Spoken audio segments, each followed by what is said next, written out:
بسم اللہ الرحمن الرحیم۔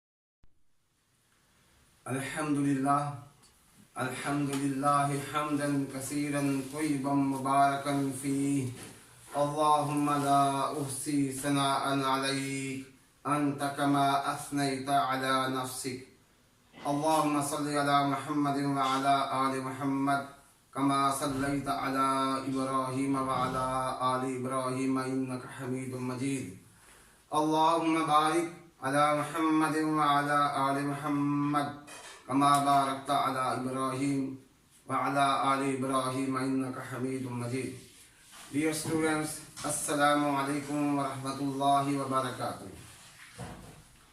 پچھلے لیکچر میں ہم نے سورۃ حج اس کا لانگ کویسچن ڈسکس کیا تھا۔ آج ہم انشاءاللہ سورۃ الحج کا ترجمہ پڑھیں گے۔ سب سے پہلے کچھ معلومات آپ کو دینا چاہوں گا کہ سورۃ حج مکی اور مدنی سورت ہے۔ یہ ہجرت مدینہ سے کچھ عرصہ پہلے نازل ہوئی اور کچھ اس کی آیات ہجرت مدینہ کے بعد نازل ہوئی، اس لیے یہ مکی مدنی سورت ہے اور اس میں 78 آیات ہیں۔ آیات کی تعداد ہے 78 اور اس میں قیامت کے احوال بیان کیے گئے ہیں۔ قیامت میں ہر انسان مختلف ہوگا، جس کی نیکیاں اچھی ہوں گی، زیادہ ہوں گی، وہ خوش قسمت ہوں گے، خوش و خرم ہوں گے، اور جس کی برائیاں شرک سے غلاظت سے بری ہوں گی اس کا ٹھکانہ جہنم ہے اور اس کی پریشانی اسی وقت شروع ہو جائے گی۔ یہ نہیں کہ حساب کتاب ہوگا اور پھر اس کے لیے جہنم، بلکہ بدکار فاسق فاجروں کی سزا مرنے کے بعد شروع ہو جائے گی، اور جو اچھے اور نیک انسان ہیں، ایمان اور عمل صالح لے کر گئے، ان کی آسانیاں آسائشیں اسی وقت شروع ہو جائیں گی۔ عذاب قبر برحق ہے، اس کی کیفیت مجہول ہے، عذاب بھی ہوتا ہے اور آسائشیں بھی ملتی ہیں۔ اس کے بعد صورت حج کا ذکر ہے کہ حج ابراہیم علیہ السلام کے زمانے میں کیسے شروع ہوا، اور قربانی کا ذکر ہے کہ قربانی اللہ ہی کی رضا کے لیے کرنی چاہیے۔ اللہ نے فرمایا کہ ہمارے پاس نہ تمہارا خون پہنچتا ہے اور نہ ہی گوشت، بلکہ وَلَٰكِن يَنَالُهُ التَّقْوَىٰ مِنكُمْ، اللہ کے ہاں تقویٰ پہنچتا ہے، اور تقویٰ دل کی کیفیت کا نام ہے۔ تقویٰ نظر نہیں آتا، یہ ایک دلی کیفیت ہے۔ اور تقویٰ ہے کیا؟